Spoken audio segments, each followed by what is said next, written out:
2025年11月13日，巴黎。當香榭麗舍大道的地面第一次發出如同玻璃碎裂的悶響時，並沒有人注意到，大多數的市民正埋頭於手中那早已失效的智慧型手機，試圖想連上那些已經斷訊的社群網絡。負責凱旋門周邊治安的警官勒內正靠在巡邏車旁，百無聊賴地看着遠處的觀光客。今天是個灰蒙蒙的早晨，空氣中有一種說不出的滯悶，就像是一場即將到來的暴風雨，卻遲遲不見閃電。直到地面突然開始傳來聲音，那地鳴並非地震，震波沈悶且厚重，像是某種巨大的齒輪在極深的地底強行咬合、轉動，連帶着整座巴黎的基石都在發出悲鳴。勒內僵在巡邏車旁，手中的煙墜落在地，他眼睜睜地看着視線盡頭的凱旋門，那些鋪設了幾百年的花崗岩石板，此刻竟像是一張被反折的舊紙，被某種無形且巨大的金屬開罐器從底部硬生生撬開似的。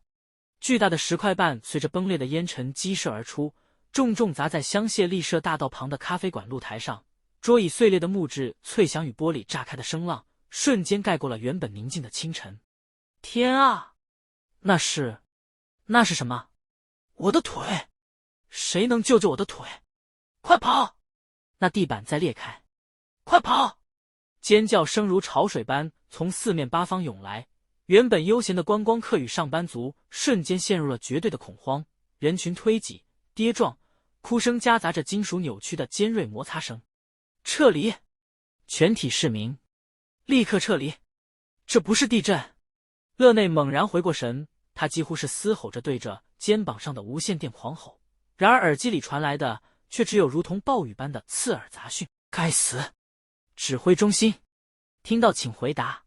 他又按了幾次發話鍵，指節因用力過度而泛白，這裡失控了。凱旋門正下方出現裂隙，有不明物體。勒內，別管無線電了。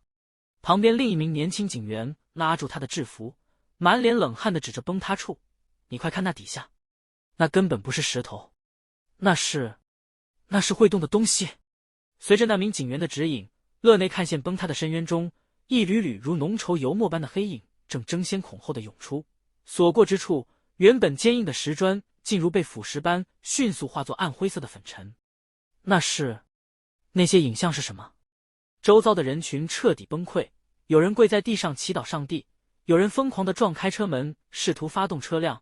混亂的嘶吼聲與遠處塔拉斯克那低沉且負節奏的踐踏聲，共同譜寫出巴黎淪陷前的最後絕望。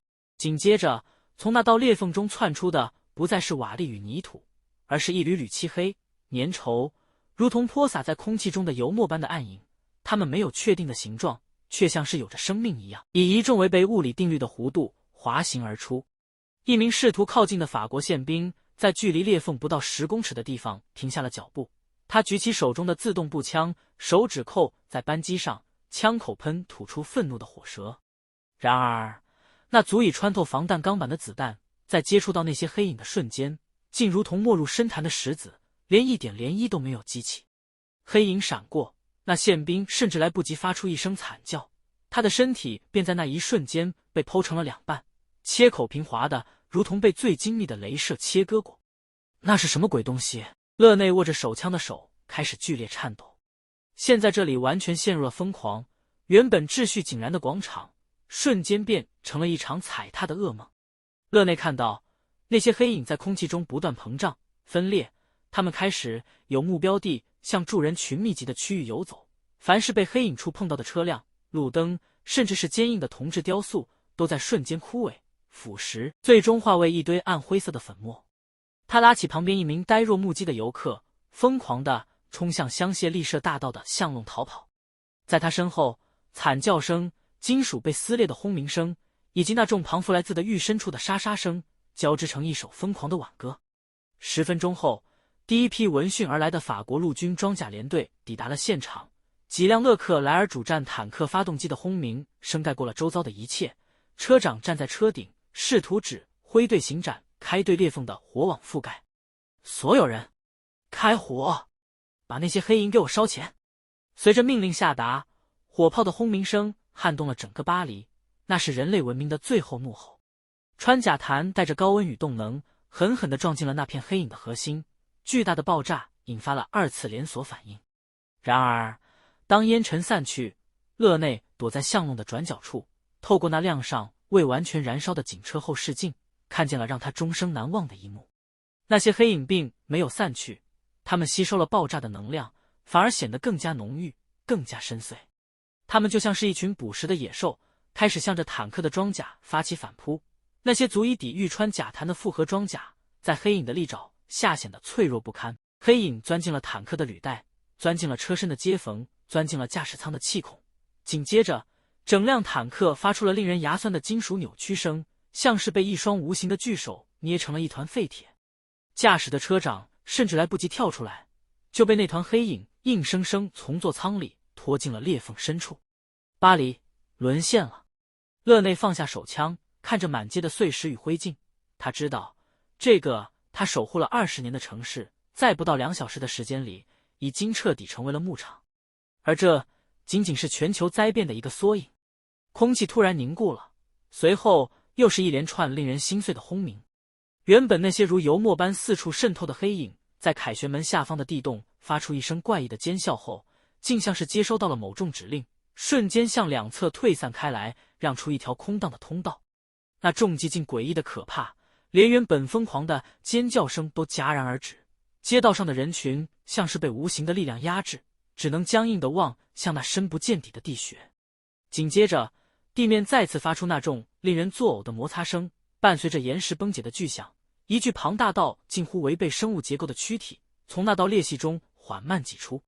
那不是影子，那是一只體型堪比小型遊艇的巨獸，周身披掛着厚重如岩層的鱗片，6條粗壯的利爪深深刺進柏油路面，每走一步，大地便如波浪般顫動。正是傳說中的塔拉斯克降臨了。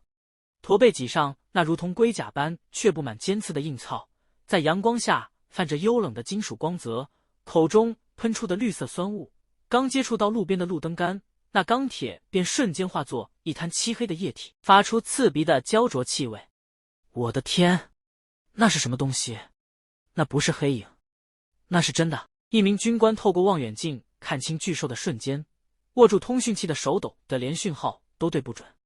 塔拉斯克，傳說中的災厄，他居然真的存在。旁邊的一名參謀臉色慘白，連聲音都在顫抖。長官，那家伙完全沒有弱點，他的甲壳，他在无視我們的防禦線。巴黎的混亂已然演變為一場單方面的屠殺。當法國防衛軍的穿甲彈在塔拉斯克那足以抵禦炮火的堅硬背脊上彈開時，所有指揮官的眼中都閃過了一絲絕望。那彈頭撞擊鱗片後發出的金屬鏗鏘聲，清脆的像是對整個人類文明的嘲諷。這頭傳說中的巨獸曾在普羅旺斯的古籍中記載為吞噬生靈的災厄，如今真切地盤踞在香榭麗舍大道上。駝的腳步每一次落地都伴隨着水泥碎裂與大地深處的悶響。駝不需要使用任何魔法，僅僅是那宛如移動鹽塊般的重量，就足以將整排坦克踩成廢鐵。而駝口中噴出的那團綠色濃霧，竟是具有高強腐蝕性的酸性氣體。空氣中響起無數車輛外殼被腐蝕溶解的嘶嘶聲，那是一種人類從未聽聞過的金屬消融的聲音。法國軍方最高指揮部最終選擇了禁區隔離，他們在巴黎核心區外圍拉起了長達數公里的圍籬，將那些尚未被塔拉斯克吞噬的街區強制隔離，並下令轟炸巴黎所有的核心隧道系統，試圖以此阻斷地底裂縫的擴張。然而，這只不過是慢性死亡的開端。勒內躲在城市外圍的一處避難所，窗外遠處凱旋門的方向，那一團幽暗的塔拉斯克身影正伴隨着雷鳴般的低吼，緩緩向着其他的街區推進。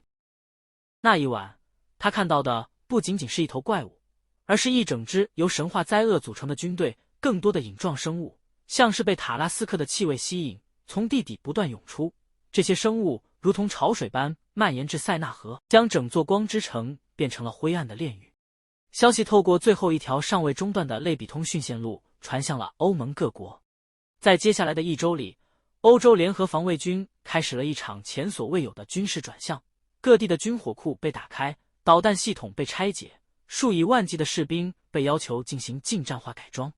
他們開始搜集博物館中收藏的中世紀長矛，甚至是指揮各地的鐵匠鋪，要求他們在最快時間內將工業鋼材打造成適合切開那些巨獸甲套的重型長劍。這是一眾極其荒謬的景象。